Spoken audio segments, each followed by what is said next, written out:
Hello, everyone. I'm Jim Garrison. I want to welcome you to this session of Humanity Rising as we discuss the neurobiology of transformation, a strangely ironic but synchronistic topic to be in discussion today as we consider the aftermath of the U.S. election, which took place last night. As the returns came in. I've been up virtually all night watching the returns. They finally announced Donald Trump being elected around 2:30, 3 o'clock my time this morning. So we're all in that state of both shock, I would say, or ecstasy, depending on which side of the electoral map you found yourself. I'll be making a deeper commentary tomorrow on Humanity Rising. We're going to take the whole session tomorrow to start to think through the consequences of what has taken place in the United States. I wanted to make a couple of comments this morning as we all assimilate the reality that while Trump lost to Hillary Clinton in 2016 in terms of the majority vote, but won the Electoral College. And then Joe Biden had 7 million more votes in 2020 and barely made it through the Electoral College. Yesterday, Donald Trump not only won at the Electoral College level, but had 5 million more votes than Kamala Harris. So this was not an electoral college manipulation by the Republican Party. This was a flat out triumph for Donald Trump across the board. He won in, I think, all 7 of the swing states. His majorities in all kinds of counties across the country were increased, which is the reason why he won the majority vote for the first time ever. And Republicans are now in control of the Senate and the House of Representatives. So this is essentially a landslide victory for the Republicans. I want to note a couple of just little details, which we'll go into more tomorrow. But among Latino voters, he dramatically increased his vote. Among Black men, he increased his vote. Among white males and white females, he increased his vote. So we're in a situation where the American people have essentially spoken in a very clear and decisive way about Donald Trump. At the same time, in all the states that had the abortion issue on the ballot, with the exception of South Dakota, the majorities that voted for Trump also voted to protect the rights of women. And that's very important for all of us who believe very deeply that women's sovereignty is important to maintain. The Supreme Court overturned Roe v. Wade, which protected women at a national level, putting that decision back to the states. And now the states, one by one, in virtually every state where they're having votes, the vote is to protect women's sovereignty.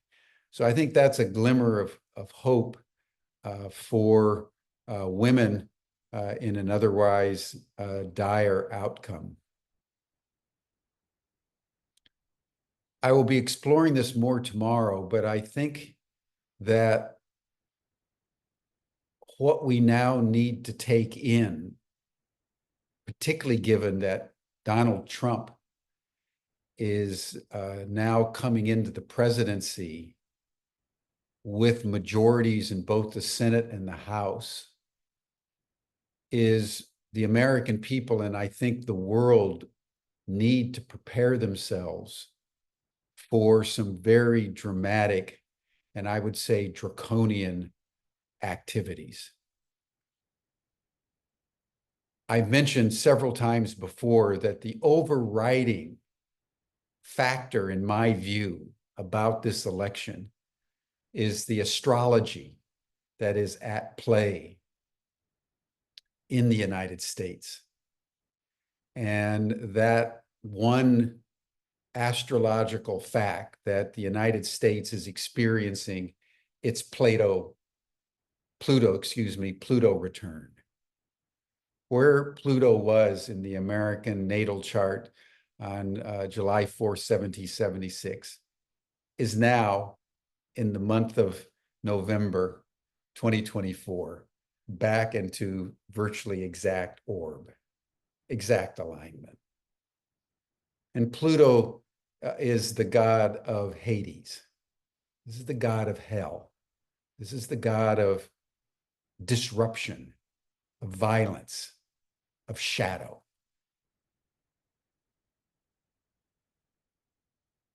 It was observed by one of the commentators that America had a choice between John Wayne and Jane Fonda. And the American people across the board have chosen John Wayne.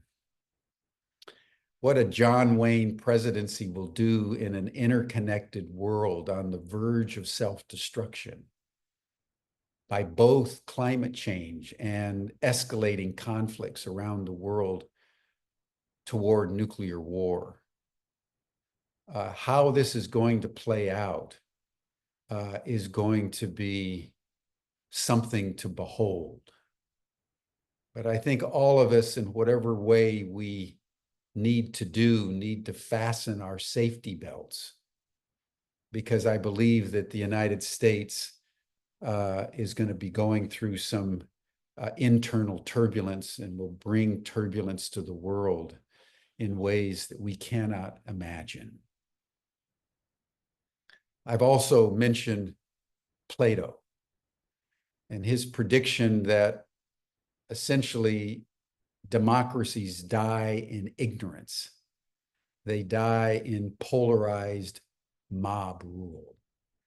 And what emerges at the end of democracy is the tyrant. And that's what is now the choice of the American electorate, is the tyrant. And I think one of the things that we can expect immediately is an extraordinary deportation of people of color across this land. And how we understand that, how we navigate through that, I think is the question of the hour. Obviously, we will be talking a lot more about that as humanity unfolds over the coming months and years. But I think we need to take solace in the community of humanity rising, and the fact that people of goodwill voted as they did, and now are in a minority. And that's the will of the electorate. And that's how democracies rise. And that's all why and how democracies fall. So thank you, everyone, for joining us here on Humanity Rising as we take on these world issues and we grapple seriously in solidarity with whatever it is that's transpiring. And again, we'll be talking more about this more deeply tomorrow. I may be bringing other voices on so that we can have a multi-perspectival view of the consequences of this election. I'll keep everybody posted, but that'll be tomorrow on Humanity Rising. right now we want to turn to the neurobiology of transformation. This is one of the partnerships between Ubiquity University and the Spiritual Heritage Education Network based in India, which has been the motherlode of so much spiritual wisdom and practice over thousands and thousands of years.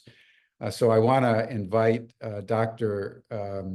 Kumar, known as Javasu, and Dr. Shiv Talner to the program.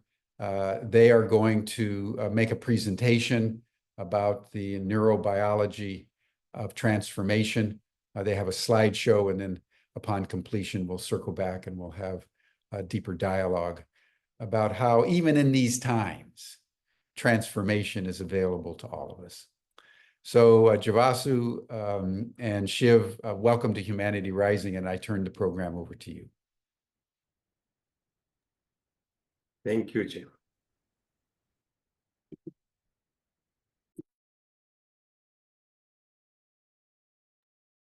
Thank you very much, Jim. This is Shiv Talwar. I want to express my sincere gratitude to Ubiquity University for partnering with us in graduate degree programs in Neurobiology of Transformation. I also want to thank Jim Garrison and his Humanity Rising team for giving us an opportunity to talk about it. And I also want to thank my dear friend Javasu MD for his lifelong dedication to the cause of educating the public in the science of transformation. And before I proceed further, I want to share a screen with you of my PowerPoint. And this is the organization called Spiritual Heritage Education Network, in short, SHEN. And it has got a universal vision, all-inclusive vision. So whatever we teach and whatever we do has to be all-inclusive, or we don't do it. And another characteristic of what we do is whatever we do has to be subject to critical thinking. So we do not go on whim and our likes. What we are looking for is scientific explanation of whatever we do. And this presentation will give you an overview of our research.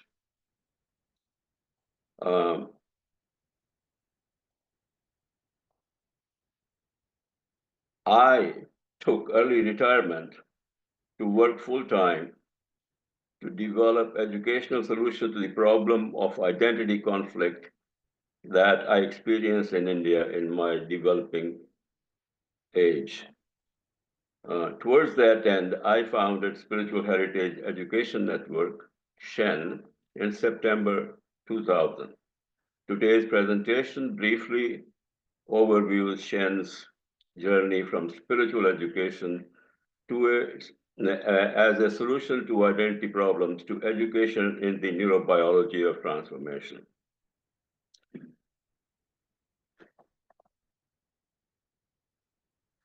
This picture here shows what happened in 1947. As far as identity conflicts is concerned, there are millions and millions of people who were uprooted from their homes, and they had to seek shelter in a strange country or which they had never known about. And whatever belongings they had, they were walking with their belongings. And if they had a bullock cart, they would use the bullock cart to travel hundreds of miles to get to safety, and all that in the name of religion.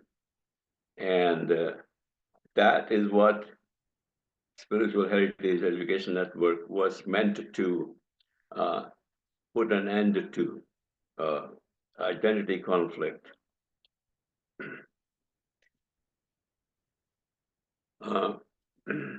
And where we ended up is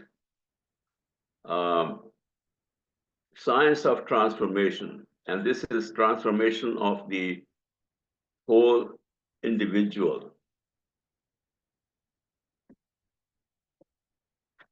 Our graduate degree programs, focuses on how our central nervous system works and how we can make it work so that we lead a happy life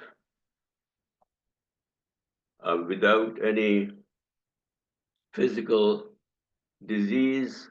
We live without mental disease. We live without chronic stress. We have no terrorism, no identity conflicts, no racial bigotry. So all of these problems that we have in humanity, we can deal with in a scientific manner by changing our biology. What we are doing is we change our behavior. And this is where we ended up. And our journey started with looking at spiritual solution only and education. If we felt that if we teach unifying spirituality as the basis of all religions, then we'll put an end to this crazy behavior where we kill each other in the name of God. And but then we realize that knowledge alone is not enough to live that knowledge.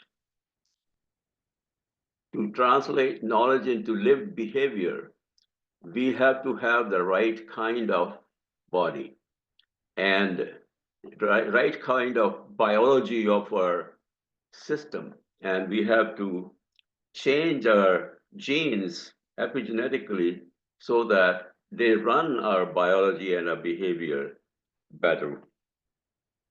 So that is where we ended up. WhatsApp video. Sorry, excuse me.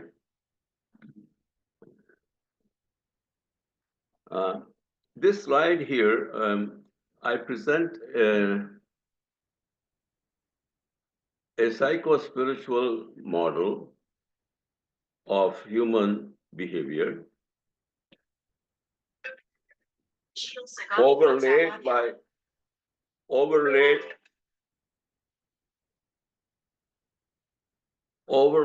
a neurobiological model. Humanity starts to exist, started to exist about 14.5 billion years ago with the Big Bang, where this seed of everything, which is talked about as spirit or consciousness and energy put together, in a Big Bang explodes and gives rise to the universe. And a human being as a part of the universe starts to exist at that time also. Everything that is there in the universe now begins to exist all together we may change form. From the seed of consciousness and energy, first we become matter, atoms, the building blocks of um, matter start to exist. And then after about 10 billion more years comes a molecule called DNA, which leads to the existence of life on the planet. And for my DNA to exist, it took almost 14 billion years. And my first cell becomes 2, 2 becomes 4, 4 becomes 8, and so on and so forth. I start to grow, and finally I have a body. So this building block of everything, that is what we see here. That building block is the subtlest thing that can ever exist. It is so subtle that you can say its concreteness is 0. And in time, atoms start to exist as building blocks of matter. And then the Earth starts to exist 10 billion years later, and another billion years. The first bacteria, you can say single cell life starts to exist. And that is, you can say, the beginning of life. And then evolution comes in. And from that single cell life form, various other life forms evolved. And it took 3.8 billion years almost after the first cell started to exist for me to begin my biological journey as a single cell.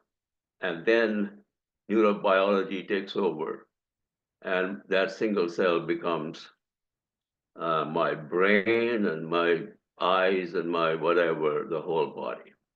So that is what the whole system is about. And in psycho-spiritual terms, I quote the biblical terminology here. We have a creaturely soul. The word soul was used to mean mind. We have a creaturely soul that acts totally unconsciously. And then we have an animal soul, which is subconscious. And then we have a human soul, which is conscious. And creatures only have this creaturely soul. Animals have creaturely soul as well as animal soul. Humans have all three of them. Okay, these souls are really faculties of the mind. In neurobiological term, this creaturely soul is the nervous system, right up to the brain stem. Animal soul is the physical representation of it, or physical correlate of it, is the limbic brain. The second higher brain is the limbic brain. The basic brain is the brain stem. And then still higher brain is the prefrontal cortex of part of the neocortex, which is called the prefrontal cortex. And this is supposed to be our, what you may call the executive brain. This is supposed to be the executive in charge of everybody, everything else. But what happens is the nervous system and the brain stem and limbic brain, they are so powerful that the human soul or the prefrontal cortex is hijacked. And that is what the problem is of human condition, the hijacking of the prefrontal cortex by the unconscious and the subconscious brainstem and the limbic brains. And we can really take full charge of our life. This executive brain can do it, but ordinarily it is hijacked. So how does it retain its sovereignty is what the problem is. And that is where the neurobiology comes in. There is the way that this can retain its sovereignty and be in charge of the whole company called life. And another thing I want to point out is that this 3.8 billion years since the start of first life form, genes mutate with experience and they gain experience of living, how to survive, and that is the beginning of the mind, because the genes are we inherit our genes from our parents, they inherit it from their parents, and so on down the line, all the way back to 3.8 billion years when the first life form started. So there is the continuity of genes from us back to the first life form that existed or began to exist 3.8 billion years ago. So our mind, which is the operating system of the hardware we call the brain, started here 3.8 billion years ago. My brain started to form soon after birth. So when I got my brain, its operating system was already in place, and that was in the genes. And we have to understand that. And once we understand that is the case, to control our function or our behavior now, what we have to be is fully conscious. Do things as consciously as possible. And we use our body unconsciously, we use our mind unconsciously, we breathe unconsciously, we run our heartbeats unconsciously, all our survival functions of the body are run unconsciously. Subconscious running is a little bit better, but not good enough. We have to run them consciously. And the more we take charge of our body, run it consciously, more we run our biology consciously, the more capable we are to transform our biochemistry, you can say, which transforms our behavior. And that is what we are talking about. And scientifically, if we proceed, we can change the whole world. And genes define us, but we can design them. Epigenetically, we change the genes so that they run our body and mind the way we would, the way it is good for us. And the prescription is very easy. This is called Gustav Jung. He says, until you make the unconscious conscious, it will direct your life and you will call it fate. So whatever is happening in our body, if we do it consciously to the extent it is physically possible, then that will transform us. And that recipe of transformation, or you can say prescription of how to remediate human condition, is very easy to understand, and it is very easy to follow once we understand it. So this is the last slide I have to present. And to conclude, I bring to your attention that if humanity wants to rise to its full potential, we have to follow this prescription, and we have to take this prescription and create the educational infrastructure necessary for widespread education of how we can transform ourselves scientifically. And it will never fail, because what we are talking here is science, and scientific cause and effect is a natural law. I thank you very much. I invite my friend Jivasu to carry us further.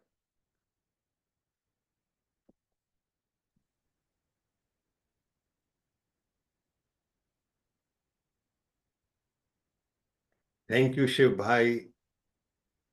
Thanks, Jim. And welcome to everyone. And I would like to start a few words of self-care. Right care for my body, feelings, intellect, and wisdom. Right care for my family, community, country, and earth. Let this right care come from a sense of oneness, love, and action.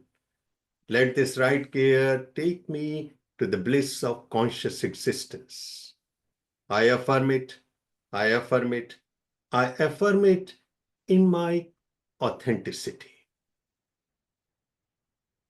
So the theme is neurobiology of transformation. But in order to understand this transformation, first of all, we have to understand truth. What is truth? And truth means universal truth. Not only limited to human beings, but all living beings, from blade of grass to eagle to the tiger, and ultimately to us. And the common truth, the common ground is all of us want to survive first, live. Second element of truth is not only we want to survive, we want to live with some measure of well-being, happiness. Because without that, we will be depressed, we will be stunted, both emotionally, cognitively, and physically. And the third element of truth is we want to reach to the peak of our life, peak potential, because we are born with it. So those three elements of survival, living with some sense of well-being, and finally reaching the peak potential, those are common to all living beings, whether they are conscious of it or not conscious of it. But here we are going to focus on the last, reaching our peak potential, because that is what we call transformation. And I want to clarify this word transformation, what it means, so we'll understand it better. It has two words, trans and formation. Formation means patterns. Over lifetime, we develop all kinds of patterns, and those patterns become prison. So we want to transcend them. We want to shatter them. We want to release ourselves from that prison, which is neurobiological. And once we do that, we are transformed. So in this Neurobiology of Transformation program, what we are going to do, we are going to connect the contemporary science, the cutting edge neurobiology with ancient wisdom. Because we are rooted in it. We cannot cut off our roots. So it will be a synthesis of ancient wisdom, ancient insight with the contemporary science, because we are living in era of science. Science is the common language which we speak, whether we live in north or south, east or west, anywhere. So that is number one component of neurobiology of transformation. Second is, you will be introduced not a piecemeal work, not a fragment, but a total new paradigm, A to Z. Lot of it will be based on evidence and some on inference. And the hallmark will be self-inquiry, critical questioning, very systematically. So it's not going to be matter of belief and faith. Of course, belief and faith are beautiful if it helps you. But in this program, that is how we are going to proceed. And the third part will be how we can be transformed. So there will be methods and practices. Because understanding our problem, making diagnosis is not enough unless I know how to treat and cure. And it becomes particularly important in today's context, as Jim spoke, that if we experiencing darkness, how to deal with darkness. Either we can resign and say, okay, I can't do anything, or I will say, listen, I am going to become the light. I am going to become the light, an island. I'm going to become the nucleus of change. So that is why it doesn't matter how deep that darkness, if each one of us can transform to find that light, then we can become architect of a new world, builder of a new world. We can become change makers. So now I would like to show you some visual to become very concrete, because this is about science, which is not only outside science, it is actually inner science also. So I would like to share certain slides to you. I hope you are able to see. This is the words I already said. So again, to define what is transformation, transformation is to transcend all formations, all patterns. Beside biological patterns, all other emotional and cognitive patterns, they become prison, they divide us. Color is a pattern, race is a pattern, Extreme politics is a pattern. Caste is a pattern. Because through that, I feel fragmented. I become biased. So patterns become a prison. And that is how most people live their lives. They live their lives not in the present, but based on past present. So they are not able to take action in the present because action is always new, fresh. They live on reaction. Something happened, something they experienced in the past, trauma, emotional injury, wounds, and scars, and they carry it all. And that is embedded in our biology. And the story is a very long one that around 14 billion years ago, our universe emerged, came single cells, plants, reptiles, mammals, and finally around 72,000 years ago, we, the modern humans. And the beauty is in us, everything is present from that past. Because if you really look into the life of the bacteria, bacteria are not selfish. They have both instinct for survival plus sharing. So this visual shows you that they share, they cross-feed, they cheat, they interfere, they hunt in solitary. All those things which we think are human actually come from them. But it was in a nascent, in potential form. So that is why when I define myself as human, I cannot refer only to this person who is sitting and talking, because my humanity is formed, it started with the first life form. It is very vast, it is very wide. So when I say I'm a human, I will include each and every living being in that humanity. And that is a problem, because when I define myself as a human being and I exclude all other non-living beings, all other living beings, what will happen? I will kill them. I will consume them. I will destroy them.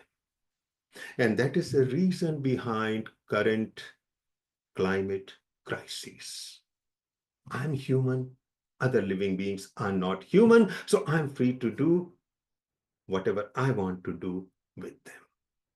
In neurobiology of transformation, our goal is to make us realize to that single cell to reach that point and from onward.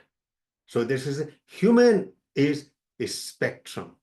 It is just not a limited description. Sometimes we do.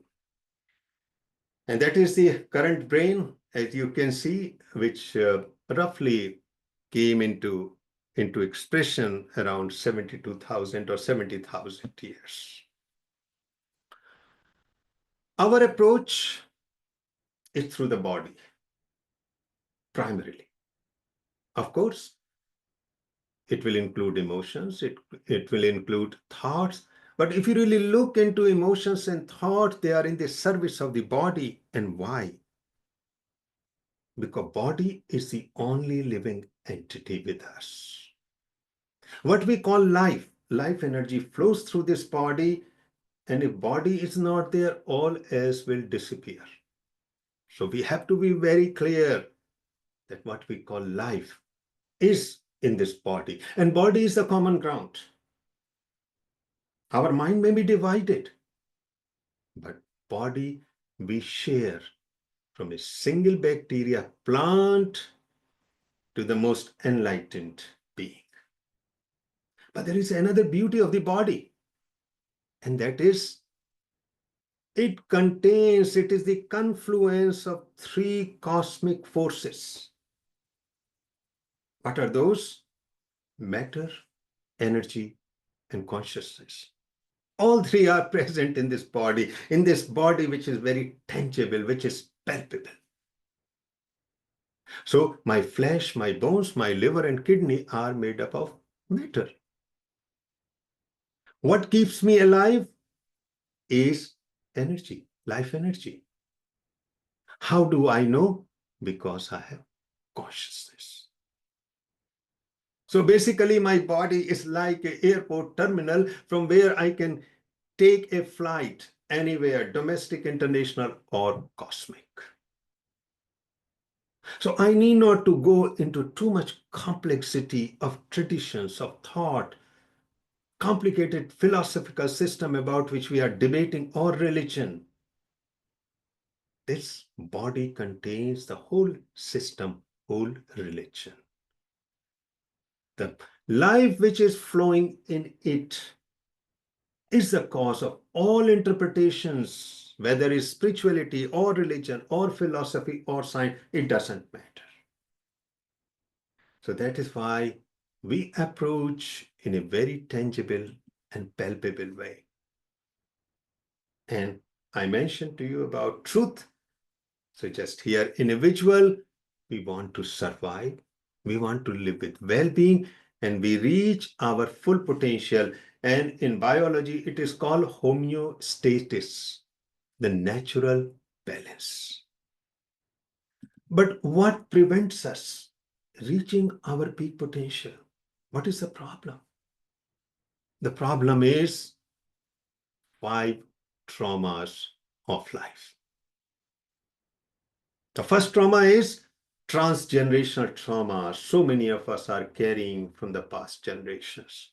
From grandfather, great-grandfather, they were in war, they were in violence, they were a problem of substance abuse. All kinds of things happened. And still we are carrying the traces of that. And that is studied under the topic of epigenetics. Genes and epigenetics means around genes. So we may have wonderful genes, but the problem is they are not allowed to express themselves fully. It becomes a problem. So we don't live the way we want to live. Second trauma occurs in the womb. A mother is going through all kinds of problems, single mother, traumatized, violence, substance abuse, poverty, malnutrition. Third trauma is birth trauma, which was very much amplified by a great US psychiatrist, Dr. Groff, because birthing is a trauma. You can imagine this baby in the womb is in a wonderful environment, and then comes the delivery, and the uterus is in a spasm. It collapses on the baby. It must be extreme claustrophobia. And then this baby is pushed through the narrow birth canal. Again, more claustrophobia. And then this baby is thrown into our world, which I have to say is not the most wonderful world for a child. Light, sound, chaos. That also is a form of trauma. And the fourth trauma is physical, emotional, and sexual abuse. Either we observe or experience. And the final trauma, which is not recognized, and it is the most universal, most common trauma, is social and cultural conditioning. Each baby is born with unique talent. That is a law of nature. Nature never forms two things alike. And culture wants to create a crowd. So we can become Christian, Hindus, Jews, so on and so forth. We become Democratic, Republican. We become white, brown, and so on and so forth, because that is an effort of culture to create number. Because number is very important, because whosoever has bigger number will win. Just like decent election. But what nature wants? Unique. That each one of us is unique. A lot of people, they don't recognize as a trauma, but for me, it's a very slow, subtle trauma in which a unique individual with all its potential become the part of a crowd. And that leads to despair, a very slow, very mild, lifelong despair. Ultimately, result of this is we are nothing else but formations of end patterns from the past. Of course, intermittently we have a glimpse who we are, but that glimpse stays for a moment or two, few hours, and it disappears. You can call it matrix. All this is nothing else but matrix. And this is etched in our brain in very specific areas we called default mode network. Part of it is in our prefrontal cortex, frontal part of the brain, and partly behind. And that is, we neuroscientists call autobiographical self, my life story. But the problem is, it is not truly my life's story. It is the story of my trauma, my experiences in the past, my family, my religion, my caste, my color, my nation. In this autobiography of default mode network, I am the one who is not there. And that is why I can easily be influenced. Somebody gives me fear, whether it is in religion or politics or philosophy, because I'm not standing on my two emotional feet. Other people can influence me by invoking fear. The total result of this is chronic stress. Chronic stress is the commonest problem of humanity. Nearly all of us suffer from chronic stress, and it starts around the age of 2 years when we were a little child. Why? Because around the age of 2 years, I, or sense of ego, me and mine, appear. At that time, what happens? This very open biological child is now develops the boundary of I, me, mine. As soon as that happens, stress starts. Because now this child is going to be identified with various social, cultural, religious, political forces. And they will be in conflict with that unique energy, unique talent, unique potential with which this child was born. So that is what we call formations. So we are nothing else formation. And what is formation is memory, all from the past. And it is constantly circulating in our brain relentlessly, and we don't have any control. And we have so many triggers. Anybody can come and trigger it, and we will be on the mercy of it. That is what humanity is. But of course, as I said, human beings can never be conditioned fully, because there is something unique in them, that unique like force, nothing metaphysical. I'm talking about very much physical and biological. And that life can never be conditioned. There's always doors remain open if I dare to. So despite all these formation, I can do something. I can shatter these formation. I can transcend them. The transformation. So how? There are two ways. Number one, homeostasis. I must understand that I can regain my natural balance, which is free from chronic stress. Stress will come. We cannot eliminate stress because that is a part of life. In fact, a lot of time stress is very positive. So I was going to speak in front of you. So I have to be a little bit stressed. I have to put everything together, come on time, because normally my day starts much later.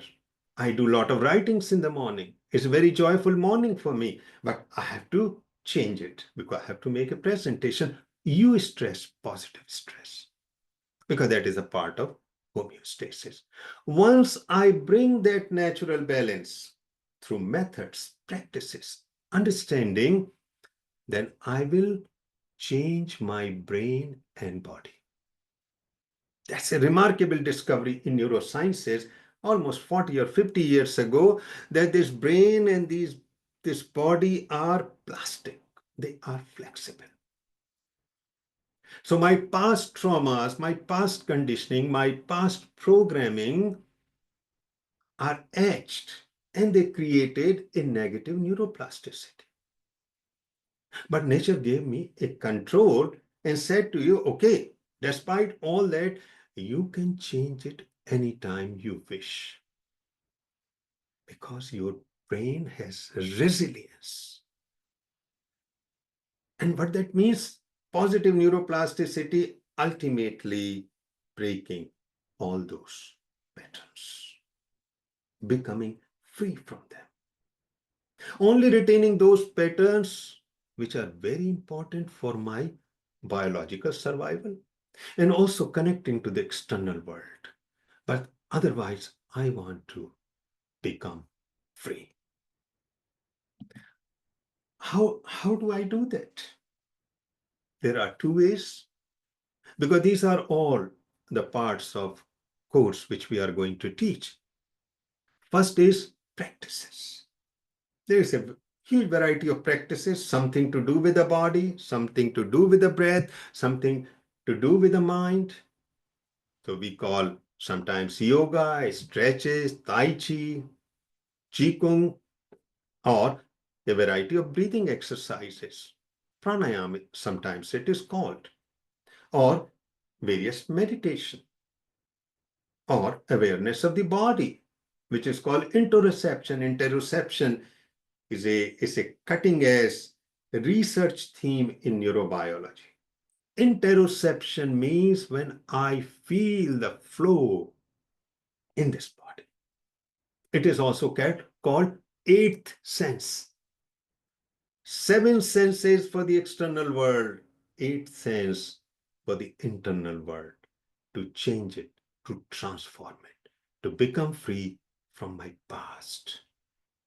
And then I go forward in action and not reaction. That is the practices. But even more important than practices is understanding the nature of my body, self.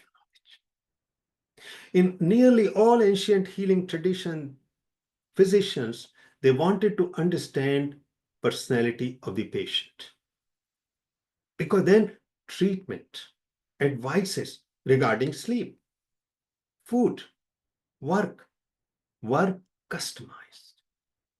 And it is coming in our world, and it's coming through the DNA analysis.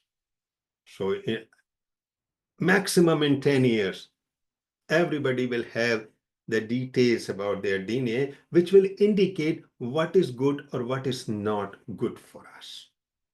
And that is what we do in our program, beside practices, somatic personality or self-knowledge. And we want to do them 24 hours. So in this program, we put them together in such a way that you can practice them anywhere, anytime. Because in order to change myself, in order to transform myself, half an hour, 1 hour a day is not enough. It has to merge into my day-to-day life, because I have family, I have children, I have job, I have other responsibility. That is the idea of these practices. So it is not about, okay, 2 weeks retreat. You have to have 4, 5 hours every day. Impossible. So what will happen if I do that? My brain, which was functioning in fragmentation because of these formation, these patterns, start to reconnect itself. It start to function as one organic unity. And what will be the experience of it? We call flow. Flow again is a great psychology by Mihai Csikszentmihalyi. He's from New York, originally from Hungary, and he brought the idea of flow, that in certain moments, it seems like we are flowing like a river, gliding through the life, rather than stopped, obstructed. And in those moments, we are in high energy, we are creative, we are happy, and self-satisfaction comes from within. So as soon as the changes start happening, we will experience a neurobiological state called flow, and it is connected with a variety of neurotransmitter, norepinephrine, dopamine, endorphin, anandamide, because we must be aware that the most beautiful pharmacy ever built by nature in last 4 billion years is in my brain and my body. Each cell of my body is a wonderful cannabis store. It is the most refined kind of wine that even drinking a drop will change me. That is a gift of the nature, but there is a lock on it. And the reason? My past patterns. It blocked my life energy. That is why I'm not thrilled, I'm not passionate about ordinary things of life. I need to be stimulated constantly to feel alive. But the nature of human being, like any other animal, is aliveness. Passion is our fundamental nature, but it is blocked. Blocked because of those 5 traumas. So in neurobiology of transformation, understanding myself, my personality, understanding all that trauma, and as a scientist, I become the scientist of my soul, my inner being. Step by step, I'm going to shatter. I'm going to be released from them. And that is where I will discover a brain and the body which is beyond patterns. That is what is called transformation. And we will come full circle. We started with a single cell, plants, reptiles, mammals, humans. And again, we will go beyond pattern. And what lies beyond pattern is infinite, infinite freedom.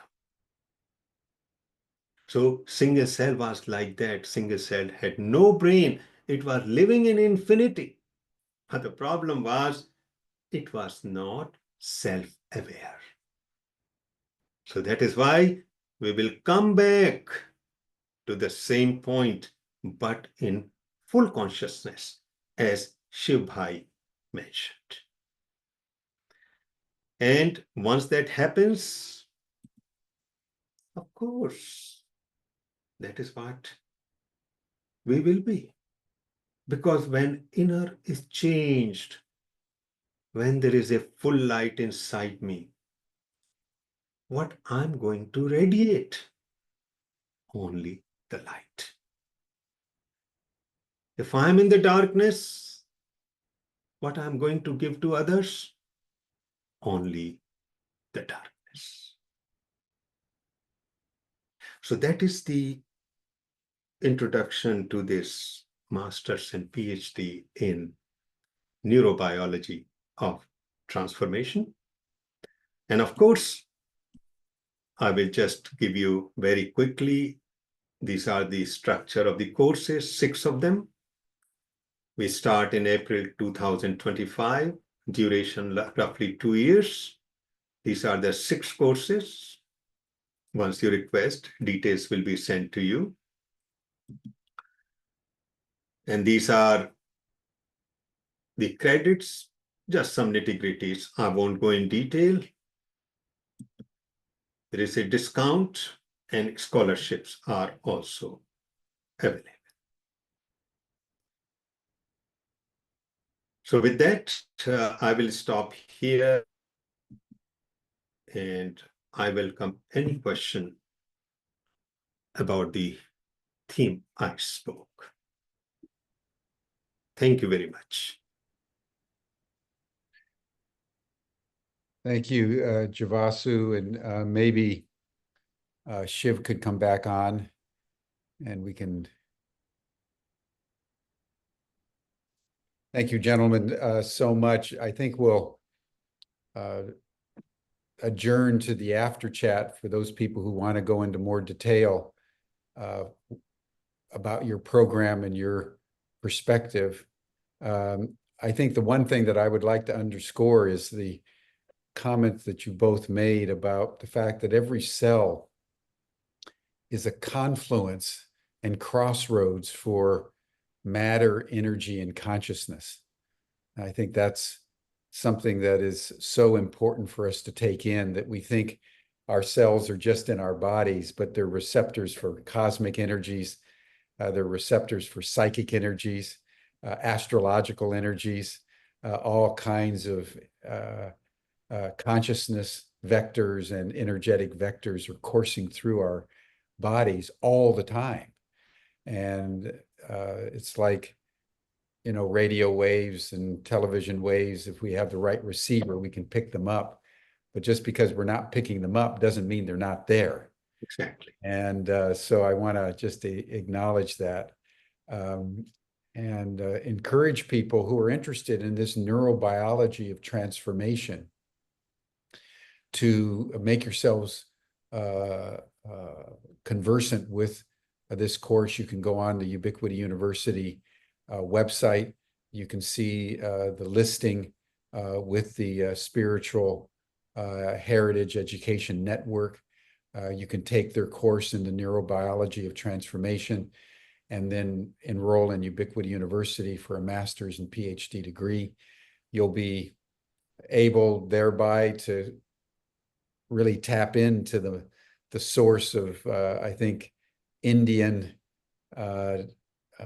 Upanishadic and Vedic spiritual traditions that go back thousands and thousands of years, and it really contributed to world spirituality in a foundational way. So, gentlemen, I want to thank you for your presentation today, and encourage people who are are interested in more detail to join you in the after chat.